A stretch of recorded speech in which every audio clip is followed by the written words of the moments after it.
ನಮಸ್ತೆ ಎಲ್ಲರಿಗೂ. ಎಲ್ಲರೂ ಹೇಗಿದ್ದೀರಿ?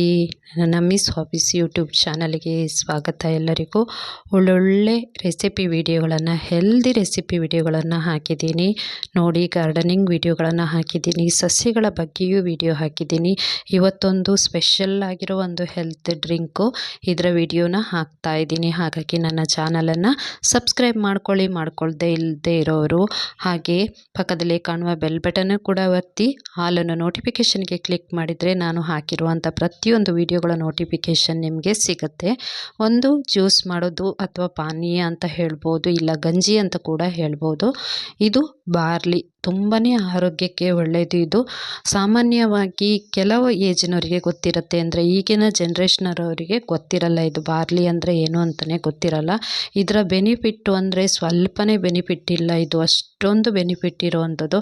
ಆದರೆ ಇದನ್ನು ತುಂಬಾ ತಾತ್ಸಾರ ಮಾಡ್ತಾರೆ ಈ ಧಾನ್ಯನ, ಅದೇ ಒಂದು ಬೇಸರದ ಸಂಗತಿ. ಇವತ್ತು ನಾನು ಇದರಿಂದ ಒಂದು ಜ್ಯೂಸನ್ನು ಅಥವಾ ಗಂಜಿ ಅಂತ ಹೇಳ್ಬೋದು, ಅದನ್ನು ಮಾಡೋದು ಹೇಗೆ ಅಂತ ತಿಳಿಸ್ಕೊಡ್ತೀನಿ. ಅದಕ್ಕಿಂತ ಮೊದಲು ಏನು ಮಾಡಬೇಕು ಅಂದರೆ ಸ್ವಲ್ಪ ಅದನ್ನು ಬೆಚ್ಚಗೆ ಹುರಿದುಕೊಳ್ಬೇಕಾಗತ್ತೆ. ಹಾಗಾಗಿ 1 ಸ್ಪೂನಷ್ಟು ಬಾರ್ಲಿನ ಒಂದು ಫ್ಯಾನಿಗೆ, ತವಕ್ಕೆ ಹಾಕಿ ಬಿಸಿ ಮಾಡ್ಕೊಳ್ತಾ ಇದ್ದೀನಿ. ಸ್ವಲ್ಪ ಉಗುರು ಬೆಚ್ಚಗಷ್ಟು ಮಾಡ್ಕೊಳ್ತಾ ಇದ್ದೀನಿ. ಯಾಕೆ ಮಾಡ್ಕೊಳ್ತಾ ಇರೋದು ಅಂದರೆ, ಇದು ಅಕ್ಕಿ ಕಾಳಿನಷ್ಟು ದೊಡ್ಡಕ್ಕಿರುತ್ತೆ. ಇದು ಬೇಯಲಿಕ್ಕೆ ಸ್ವಲ್ಪ ಟೈಮ್ ತಗೊಳ್ಳೋದ್ರಿಂದ ನಾನು ಇದನ್ನು ಸ್ವಲ್ಪ ಪುಡಿ ಮಾಡಲಿಕ್ಕೋಸ್ಕರ ಇದನ್ನು ಬೆಚ್ಚಗೆ ಮಾಡ್ಕೊಳ್ತಾ ಇದ್ದೀನಿ. ಆಲ್ರೆಡಿ ನಾನು ಇದನ್ನು ಸ್ವಲ್ಪ ಪುಡಿ ಮಾಡಿಟ್ಟಿದ್ದೆ, ಯಾಕಂದರೆ ಬೇಕಾಗುತ್ತೆ ಯಾವಾಗಲೂ ಕೂಡ. ಇದು ತುಂಬಾ ಒಳ್ಳೆಯದು ಹೆಲ್ತಿಗೆ. ಅದು ಏನೇನು ಯಾವುದಕ್ಕೆಲ್ಲ ಇದು ಉಪಯೋಗ ಇದೆ ಅಂತ ನಾನು ಈ ವಿಡಿಯೋದಲ್ಲಿ ಹೇಳ್ತೀನಿ, ಹಾಗಾಗಿ ಸ್ಕಿಪ್ ಮಾಡಬೇಡಿ. ಅದನ್ನು ಹುರ್ಕೊಂಡಾಯಿತು. 2 ಕಪ್ನಷ್ಟು ನೀರನ್ನು ತಗೊಂಡಿದ್ದೀನಿ ನಾನು.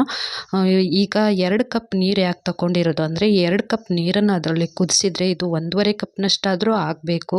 ಅಷ್ಟು ಚೆನ್ನಾಗಿ ಬೇಯಬೇಕು. ಇದನ್ನು ಒಂದು ಗ್ಯಾಸ್ ಹಚ್ಚಿ, ಗ್ಯಾಸ್ ಮೇಲೆ ಒಂದು ಪಾತ್ರೆನ ಇಟ್ಕೊಂಡು 2 ಕಪ್ನಷ್ಟು ನೀರನ್ನು ಇದಕ್ಕೆ ಹಾಕ್ಕೊಂಡಿದ್ದೀನಿ. ಈಗ ನೀರು ಕುದಿ ಬರೋ ತನಕ ನಾವು ಇದನ್ನು ಸ್ವಲ್ಪ ಕುಟ್ಟಿ ಪುಡಿ ಮಾಡ್ಕೊಂಡ್ರಾಯ್ತು. ಹಾಗಾಗಿ 2 ಕಪ್ ನೀರು ಹಾಕಿ ನಮ್ಮ ಕೆಲಸನ ನಾವು ಶುರು ಮಾಡ್ಕೊಳ್ಳೋಣ. ಈಗ ಏನಂದರೆ, ಇದನ್ನು ಪುಡಿ ಮಾಡ್ಕೊಳ್ಳುವಂಥ ಕೆಲಸನ ಮಾಡ್ಕೊಳ್ಳೋಣ. ಈಗ ಬಾರ್ಲಿ ಯಾವುದಕ್ಕೆಲ್ಲ ಉಪಯೋಗ ಇದೆ ಅಂತ ಹೇಳ್ತೀನಿ. ಈಗ ನೋಡಿ, ಈಗ ಉಗುರು ಬೆಚ್ಚಗಾಗಿರುವಂಥ ಈ ಬಾರ್ಲಿನ ನೀವು ಮಿಕ್ಸಿ ಜಾರಿಗೆ ಹಾಕಿ ಆದರೂ ಪುಡಿ ಮಾಡ್ಕೊಳ್ಬೋದು. ತುಂಬಾ ಹಿಟ್ಟು ಥರ ಮಾಡ್ಕೊಳ್ಳೋದು ಏನು ಬೇಡ, ತರಿಯಾಗಿ ಪುಡಿ ಮಾಡಿಕೊಂಡ್ರೆ ಸಾಕಾಗುತ್ತೆ. ಇದನ್ನು ಹಾಗೆ ತಿನ್ನಲೂ ಕೂಡ ಬಹುದು, ಏನು ತೊಂದರೆ ಇಲ್ಲ. ಸೇಮ್ ಅಕ್ಕಿಯಷ್ಟೇ ರುಚಿ ಬರುತ್ತೆ ಇದು. ನಾನು ಇದನ್ನು ಸ್ವಲ್ಪ ಮೊದಲೇ ಹೇಳಿದ್ನಲ್ಲ, ಸ್ವಲ್ಪ ನಾನು ಪುಡಿ ಮಾಡಿ ಇಟ್ಟಿದ್ದೆ. ಇದನ್ನು ಬೇಕಾಗತ್ತೆ ಅಂತ ಸ್ಟಾಕ್ ಮಾಡಿ ಇಟ್ಕೊಂಡಿರ್ತೀವಿ ಪುಡಿ ಮಾಡಿ. ಸ್ವಲ್ಪ ಈಗ ನಿಮ್ಗೆ ತೋರಿಸ್ಲಿಕ್ಕೋಸ್ಕರ ಈ ಥರ ಮಾಡಿ ತೋರಿಸ್ತಾ ಇದ್ದೀನಿ ಅಷ್ಟೇ. ಇದು ಸ್ವಲ್ಪ 1-2 ಆಗೋಷ್ಟು ಪುಡಿ ಆದರೆ ಸಾಕಾಗುತ್ತೆ. ಮಿಕ್ಸಿಗೆ ಹಾಕ್ಕೊಳ್ಳೋದಾದ್ರೆ ನೀವು ಒಂದು ಸತಿ ಸ್ವಿಚ್ ಹಾಕಿದರೆ ಸಾಕು, ತಕ್ಷಣ ಆಫ್ ಮಾಡಿದರೆ ಒಂದು ಪುಡಿ ಆಗಿಬಿಡುತ್ತೆ. 1-2ರಷ್ಟು ಆಗುತ್ತೆ. ಇಲ್ಲ ಪೌಡ್ರ್ ಥರ ಬೇಕಾದರೂ ಮಾಡ್ಕೊಳ್ಬೋದು ಇದನ್ನು. ಈಗ ಇದು ಪುಡಿಯಾಗಿದೆ, ತರಿಯಾಗಿ ಪುಡಿಯಾಗಿದೆ. ಹಾಗೆಯೇ ಈಗ ನೀರು ಕೂಡ ಕುದಿ ಬರಲಿಕ್ಕೆ ಶುರುವಾಗಿದೆ. ಈ ನೀರಿಗೆ ಇದನ್ನು ನಾವು ಹಾಕ್ಕೊಳ್ಳೋಣ. ಇದರ ಉಪಯೋಗಗಳು ಏನು ಅಂದರೆ, ಈ ಮೂತ್ರಕೋಶದಲ್ಲಿ ಇನ್ಫೆಕ್ಷನ್ ಆಗುತ್ತಲ್ವ, ಯೂರಿನ್ ಇನ್ಫೆಕ್ಷನ್ ಅಂತ ಹೇಳ್ತಾ ಇದ್ರೆ, ಮೂತ್ರ ಮಾಡುವಾಗ ಉರಿ ಶುರುವಾಗುವಂಥದ್ದು, ಹಳದಿ ಮೂತ್ರ ಆಗೋದು, ಮೂತ್ರಕೋಶದಲ್ಲಿ ಕಲ್ಲಾಗೋದು ಅಂದರೆ ಕಿಡ್ನಿ ಸ್ಟೋನ್ ಅಂತ ಹೇಳ್ತಾರಲ್ವ, ಅದಾಗೋದು, ಆ ಥರದ್ದೆಲ್ಲ ಇರುವವರಿಗೆ ಇದು ತುಂಬಾ ಒಳ್ಳೆಯದು.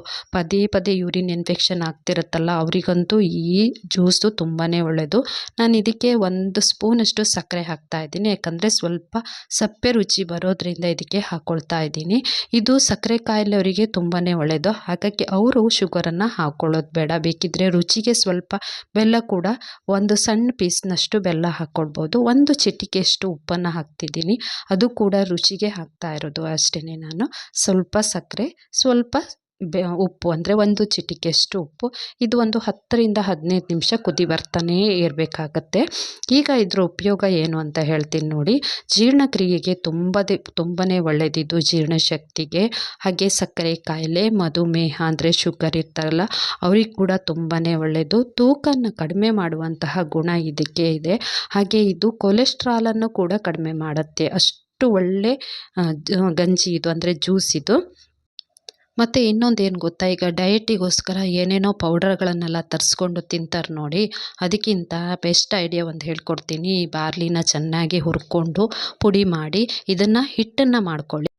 ಆ ಹಿಟ್ಟನ್ನು ಇದೆಯಲ್ಲ ನೀವು ಸ್ವಲ್ಪ ನೀರನ್ನು ಚೆನ್ನಾಗಿ ಕುದಿಸ್ಕೊಂಡು ಆ ಹಿಟ್ಟನ್ನು ಹಾಕಿ ಸ್ವಲ್ಪ ಪೇಸ್ಟ್ ಥರ ಇದನ್ನು ಬೇಯಿಸ್ಕೊಂಡ್ರೆ ಒಳ್ಳೆ ಡಯಟ್ ಫುಡ್ಡು ಇದು. ಅಂದರೆ ತೂಕನ ಅಷ್ಟು ಕಡಿಮೆ ಮಾಡುತ್ತೆ ಮತ್ತು ತೂಕನ ಸಮತೋಲನವಾಗಿಡುತ್ತೆ, ಅಂದರೆ ಬ್ಯಾಲೆನ್ಸ್ ಮಾಡುತ್ತೆ ತೂಕನ. ತುಂಬ ದಪ್ಪಗಿರೋರು ಸ್ವಲ್ಪ ತೂಕ ಕಡಿಮೆ ಮಾಡುತ್ತೆ, ಅವರಿಗೆ ತುಂಬ ತೆಳ್ಳಗಿರೋರಿಗೆ ಕೂಡ ಸ್ವಲ್ಪ ತೂಕವನ್ನು ಕೊಡುವಂತಹ ಬ್ಯಾಲೆನ್ಸ್ ಮಾಡುವಂತಹ ಗುಣ ಈ ಬಾರ್ಲಿಗಿದೆ. ತುಂಬಾ ಉಪಯುಕ್ತವಾಗಿರುವಂತಹ ಗುಣ ಇರುವಂತಹ ಬಾರ್ಲಿ ಇದು. ಇದನ್ನು ತುಂಬಾ ತಾತ್ಸಾರ ಮಾಡ್ತಾರೆ, ಅಂದರೆ ಇದರ ಜ್ಯೂಸನ್ನು ಕುಡಿಯಲ್ಲ, ಇದನ್ನು ತಿನ್ನೋದು ಕಡಿಮೆ ಮಾಡ್ತಾರೆ ಕೆಲವರಂತೂ. ನಮಗಂತೂ ಮೊದಲಿಂದನೂ ಇದನ್ನು ಕುಡಿದು ತುಂಬಾ ಅಭ್ಯಾಸ ಇದೆ. ಯಾವಾಗೂ ಯೂರಿನ್ ಇನ್ಫೆಕ್ಷನು ಅಥವಾ ಮೂತ್ರಕೋಶದಲ್ಲಿ ಕಲ್ಲು ಆ ಥರ ಆದಾಗ ಇದನ್ನು ಕುಡಿದ್ರೆ ತುಂಬಾ ಒಳ್ಳೆ ಬೆನಿಫಿಟ್ ಇದೆ. ಮತ್ತು ಇದನ್ನು ಕುಡಿದ್ರೆ ಏನು ಗೊತ್ತಾ, ಮೂತ್ರ ತುಂಬಾ ಕ್ಲೀನಾಗಿ ಹೋಗುತ್ತೆ, ಮೂತ್ರದಲ್ಲಿರುವಂತಹ ವಿಷಗಳು ಕಲ್ಮಶಗಳೆಲ್ಲ ಹೊರಗೆ ಹೋಗುತ್ತೆ, ಮೂತ್ರ ಜಾಸ್ತಿ ಹೋಗುತ್ತೆ. ಹಾಗಂತ ಚಿಂತೆ ಮಾಡಬೇಡಿ, ಯಾಕಂದರೆ ದೇಹದಲ್ಲಿರುವ ಕಲ್ಮಶಗಳನ್ನು ಹೊರಗೆ ಹಾಕೋದ್ರಿಂದ ಮೂತ್ರ ಜಾಸ್ತಿ ಹೋಗುತ್ತೆ.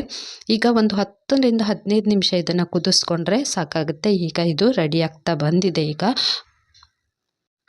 ಹಾಗೆ ಇನ್ನೊಂದು ನೆನಪಲ್ಲಿ ಇಟ್ಕೊಳ್ಬೇಕಾಗಿರುವಂಥ ವಿಷಯ ಏನಂದರೆ, ನೀವು ಈ ಜ್ಯೂಸನ್ನು ಮಾಡಿದರೆ ಅವತ್ತೇ ಈ ಜ್ಯೂಸನ್ನು ಖಾಲಿ ಮಾಡಬೇಕಾಗತ್ತೆ. ಯಾವ ಕಾರಣಕ್ಕೂ ಇದನ್ನು ಫ್ರಿಜ್ಜಲ್ಲಿ ಇಟ್ಕೊಂಡು ಕುಡಿಲಿಕ್ಕಿಲ್ಲ. ಅದಕ್ಕೋಸ್ಕರ ಸ್ವಲ್ಪನೇ ಮಾಡಿಕೊಂಡು ಒಂದು ಸರ್ತಿ ನೀವು 1 ಲೋಟ ಕುಡಿದ್ರಿ, ಇನ್ನೊಂದು ಸ್ವಲ್ಪ ಹೊತ್ತು ಬಿಟ್ಟು 1-2 ಗಂಟೆನೋ 3 ಗಂಟೆ ಬಿಟ್ಟು ಇನ್ನೊಂದು ಲೋಟ ಕುಡಿದ್ರೆ ತುಂಬಾ ಒಳ್ಳೆಯದು. ಇಲ್ಲ ನಾಳೆಗೂ ನಾನು ಇವತ್ತೇ ಮಾಡ್ಕೊಳ್ತೀನಿ ಅಂದರೆ ಅದರೊಳಗಿರೋ ಯಾವ ಔಷಧೀಯ ಗುಣಗಳು ನಿಮಗೆ ಸಿಗೋದು ಇಲ್ಲ. ಇದನ್ನು ಈಗ ಆಯಿತು 10ರಿಂದ 15 ನಿಮಿಷ ಇದು ಕುದಿ ಬಂದಾಯಿತು. ಬೇಕಿದ್ದರೆ ಗಂಜಿ ಸಮೇತ ನೀವು ಕುಡಿಬಹುದು. ಇಲ್ಲಾದರೆ ನಿಮಗೆ ಬಾಯಿಗೆ ಸಿಗುತ್ತೆ, ಇಷ್ಟ ಆಗಲ್ಲ ಅನ್ನೋದಾದರೆ ನೀವು ಈ ರೀತಿ ಟೀ ಸೋಸು ಅಂತ ಫಿಲ್ಟ್ರ್ ಇರುತ್ತಲ್ವ, ಅದರಲ್ಲಿ ಸೋಸ್ಕೊಂಡು ಕುಡಿಬೋದು. ಬಿಸಿ ಬಿಸಿ ಇರುವಾಗಲೇ ಕುಡಿಬೋದು, ಇಲ್ಲ ಸ್ವಲ್ಪ ತಣ್ಣಗಾದರೂ ಕುಡಿಬೋದು. ಇದು ಸಹ ಇದರ ಅನ್ನ ಇದೆಯಲ್ಲ ಅದು ತುಂಬಾ ಒಳ್ಳೆಯದು. ಇದು ಅನ್ನದ ರೂಪದಲ್ಲೂ ಕೂಡ ತಿನ್ಬೋದು. ನಾನು ಹೇಳಿದ್ನಲ್ಲ ಪ್ರತಿ ಒಂದಕ್ಕೂ ಅಷ್ಟೊಂದು ಉಪಯುಕ್ತವಾದ ಗುಣ ಇದೆ ಇದರೊಳಗೆ. ಅಂದರೆ ಬೇರೆ ಬೇರೆ ಎಲ್ಲ ಔಷಧಿ ಮಾಡ್ತಾರೆ, ಅದಕ್ಕಿಂತ ಇದನ್ನು ಮಾಡೋದು ತುಂಬಾ ಬೆಸ್ಟು. ಯೂರಿನ್ ಇನ್ಫೆಕ್ಷನಿಗಂತೂ ತುಂಬಾ ಒಳ್ಳೆಯದು. ಕಿಡ್ನಿ ಸ್ಟೋನು ಅಂತ ಈಗೆಲ್ಲ ಜಾಸ್ತಿ ಅದೇ ಇರೋದು, ಪ್ರತಿಯೊಬ್ಬರಿಗೂ ಅದೇ ಸಮಸ್ಯೆ ಇರೋದು. ಅಂಥವರು ಇದನ್ನು 2 ದಿನಕ್ಕೊಂದು ಸರ್ತಿ ಕುಡಿತಾ ಬಂದರೆ ಎಂಥ ಕಲ್ಲು ಇದ್ದರೂ ಕೂಡ ಅದು ಮೂತ್ರದಲ್ಲಿ ಹೊರಗಡೆ ಹೋಗೋದಂತೂ ಗ್ಯಾರಂಟಿ ಹೌದು. ಯಾಕಂದರೆ ಅಷ್ಟೊಂದು ಉಪಯುಕ್ತವಾದಂತಹ ಗುಣ ಇದೆ. ಅಂದರೆ ಕಲ್ಮಶವನ್ನು ಹೊರ ಹಾಕುವ ಗುಣ ಈ ಬಾರ್ಲಿ ಅಕ್ಕಿಗೆ ಉಂಟು. ಇದನ್ನು ಒಂದು ಸತಿ ಮಾಡಿ ನೋಡಿ ನೀವು ಕೂಡ. ಯಾವುದೇ ಸಮಸ್ಯೆಗೂ, ತೂಕ ಕಡಿಮೆ ಆಗಲಿಕ್ಕೂ ಅಷ್ಟೇ, ಪ್ರತಿಯೊಂದಕ್ಕೂ ಕೂಡ ಇದು ಬೆಸ್ಟ್ ಔಷಧಿ. ಶುಗರಿಗೂ ಅಷ್ಟೇ ಇದು. ಹಾಗೆ ಕೊಲೆಸ್ಟ್ರಾಲನ್ನು ಕಡಿಮೆ ಮಾಡಲಿಕ್ಕೆ, ಹಾರ್ಟಿಗೂ ಹೌದು. ಇನ್ನೊಂದು ವಿಷಯ ಅಂದರೆ ಇದು ಕ್ಯಾನ್ಸರಿಗೂ ಕೂಡ ತುಂಬಾ ಒಳ್ಳೆಯದಂತೆ ನಾನು ಕೇಳ್ಪಟ್ಟಿರೋದು. ಇದನ್ನು ಅಷ್ಟೊಂದು ಬೆನಿಫಿಟ್ ಇರುವಂತಹ ಬಾರ್ಲಿಯ ಗಂಜಿ ಮಾಡಿ ಕುಡೀರಿ. Thank you so much.